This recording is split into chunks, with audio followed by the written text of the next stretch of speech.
Good day, everyone. My name is Shen Benmaho Basiwal, and today I'll be going to deliver an oration entitled Rediscovering Values. I see, I act, I advocate. Let me share with you a story lifted from the daily devotional, Our Daily Bread. Brady Davis was a high school senior and was one of the best and brightest in his community. He was talented and intelligent, but his greatest asset was his integrity, which he demonstrated during a regional spelling bee. When his school was given the word auditorium, Brady glanced down to think about the answer. As he did so, he noticed that the word was printed on the microphone stand. Brady called this to the attention of the judges, who then gave the team a more difficult word. Brady did what he knew was right, whether others noticed it or not. He showed exemplary behavior, which made his community even more proud of him. He knew what he was capable of doing, and he embraced this responsibility with all the right values. Integrity, as we all know, is uprightness of character. A person who demonstrates integrity, practices, and values honesty, shows responsibility, compassion, courtesy, with high self-esteem, and therefore a good leader, which others should emulate.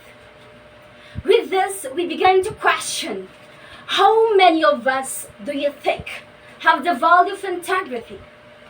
How many government officials have you voted during elections because of their integrity? How many parents do you think are rearing their children to possess such values? How many of us students are not cheating during exams? There are no such things as definitive answers on these issues. The increasingly violent images portrayed in movies, on televisions, and in music portray violence as an ordinary and often appropriate way of resolving conflicts, demonstrating power, and releasing emotions, such as the things as massacres, like the Maguindanao Massacre, snatching, war among nations, corruptions, are just some of the usual things we see and hear on daily news. It is so ironical that instead of being horrified and baffled by the rising rates of real-life violence, so many of us are fascinated and even enjoy watching and hearing them on the news.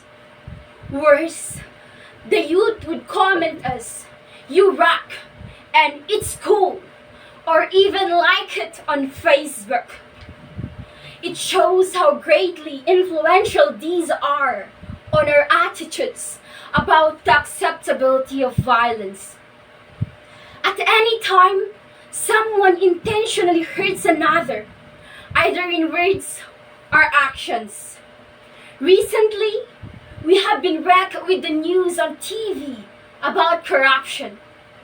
Leaders of our country were accused and charged of corruption, using our money and spending too much for their travels abroad, and even on their personal use. How could they be so cruel?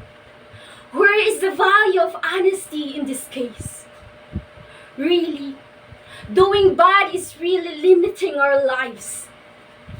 Every person, you too, has a set of inner values. Moral codes and standards in society or groups are based on these values. As always, they have developed in us. We just have to awaken ourselves to the realities of life. It is time to teach the youth how much more freedom we would all have if we have integrity and if we are all are honest, if we agree that freedom from violence is right, then that places a responsibility on all of us to behave with respect toward each other. As a youth, I feel very powerless to change the problems of corruption and violence. I can't change the world, but I can change me, like Brady Davis.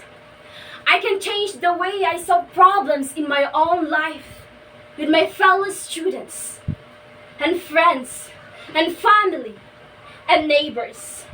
I can teach them by setting as a good example for other people in my life.